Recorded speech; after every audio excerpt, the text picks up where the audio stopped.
There are two specialized trim panels, for the lack of a better term, inside Premiere Pro CS6. There's a thing called the trim monitor that came with Premiere Pro CS 5.5 and earlier. And in CS6, there's a new thing called the trim mode, and the trim mode resides inside the program monitor. It may be a little confusing at this point. I'm going to show you both of them, and then I think you're going to settle on using the trim mode, the CS6 version. So to follow along, let's go to the working files, go to projects, and open up the trim mode monitor this way. We have these bike riders again. We've got 5 clips on the sequence, and we're going to look at the 2 ways that you can trim in these specialized windows. First of all, let's look at the trim monitor that came with Premiere Pro CS 5.5 and earlier. The way you access that is by going Window, Trim Monitor. There it goes, and opens up this floating panel of the trim monitor. And it shows clips where your current time indicator is presently located. I want to go someplace where I've got 2 clips, one on each side of that point. So I just press my down arrow and it goes to the next edit point here in the sequence. Now we have 2 clips side by side.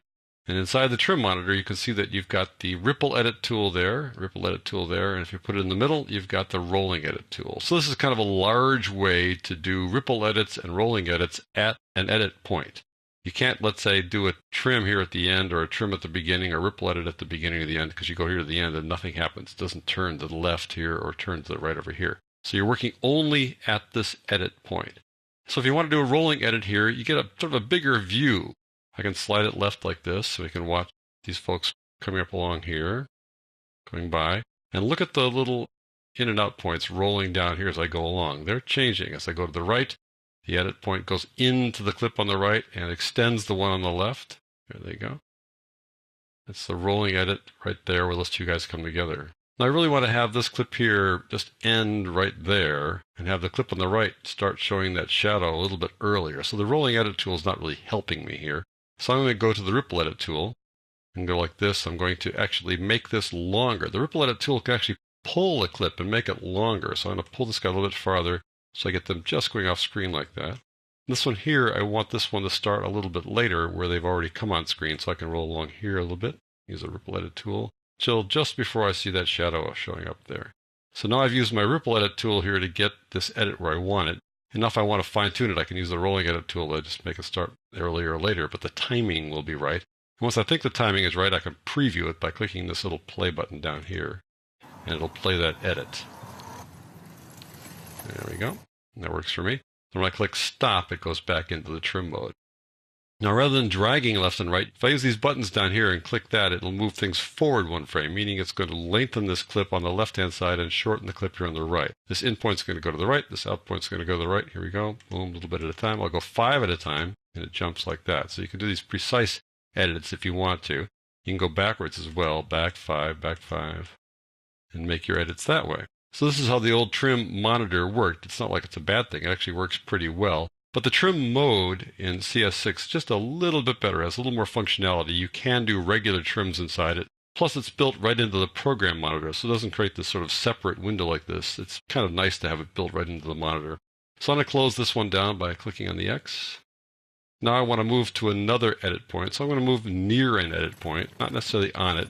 And what happens when you press the T key, the T shortcut key, it'll jump to the closest edit point. So here it's going to jump right to that edit point right there. So if I press the T key to open up the trim monitor, boom, it jumps to that edit point, automatically puts a rolling edit point there. You can see the little rolling edit, that sort of rectangular thing there.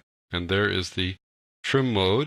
You see blue lines top and bottom. The blue lines along the top and bottom mean that you are in the rolling edit mode. You're going to affect both clips if you click plus or minus 1 or 5. This one in the middle here adds a default transition between the 2 clips, and we're not working with transitions just yet, so we're not going to worry about that at this point. So if I want to do the rolling edit, I can click +5, and you can watch the time code here. This time code is the original time code that was taken off of the flash memory card that these guys were shot onto. So this time code shows the time code for the original clip, not the time code down here in the sequence. So I click 5 here, it's going to move into this clip from the left. So it's going to cut into it and make it 42:14. It's going to cut into it. So it's cutting out the 5 frames that preceded 42:09, or 5 more frames deeper into the clip. We've added 5 frames to the end of this one. So it's going to go 204:29 when I click this again. Here the in shift is 10 frames to the right. That's what the plus means. And here we are doing an out shift 10 frames to the right as well. We can go back a couple, and now we're back to 0.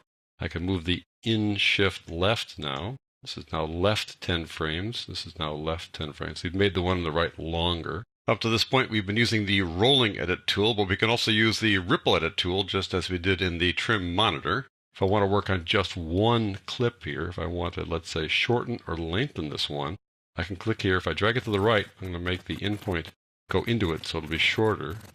If I make it to the left, I can actually make it a little bit longer until I run out of head frames. But there we are, just changing that individually. And you can see the blue lines are only along the top and the bottom here.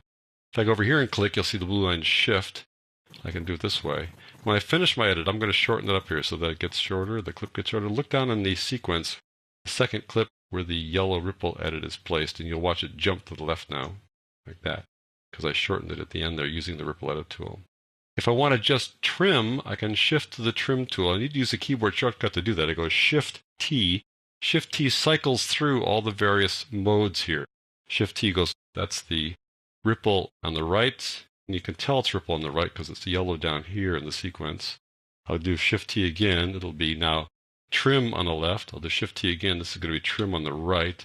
Shift T again. We're back to the rolling edit tool. Shift T, we're going to be ripple on the left. Shift T, ripple on the right. So you just cycle through as you go to Shift T, Shift T, Shift T, Shift T.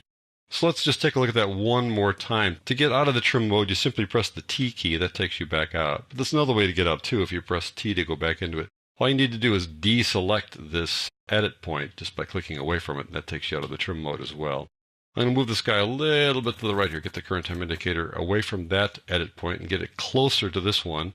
Press T, it should jump right to this edit point. I'll go T, jumps to that edit point, gives you that rolling edit tool again.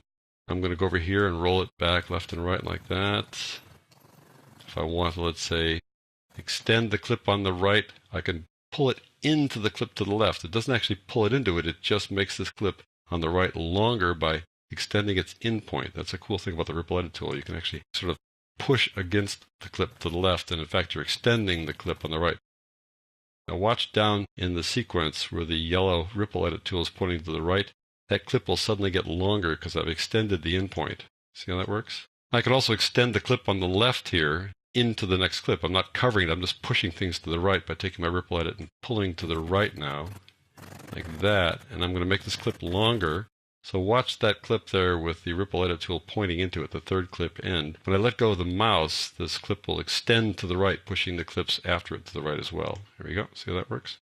So the ripple edit tool works like that, both here and here. If I want to, let's say, extend this clip here, I can make it longer by pushing it to the left. I'll switch over to the ripple edit tool by holding down the control key.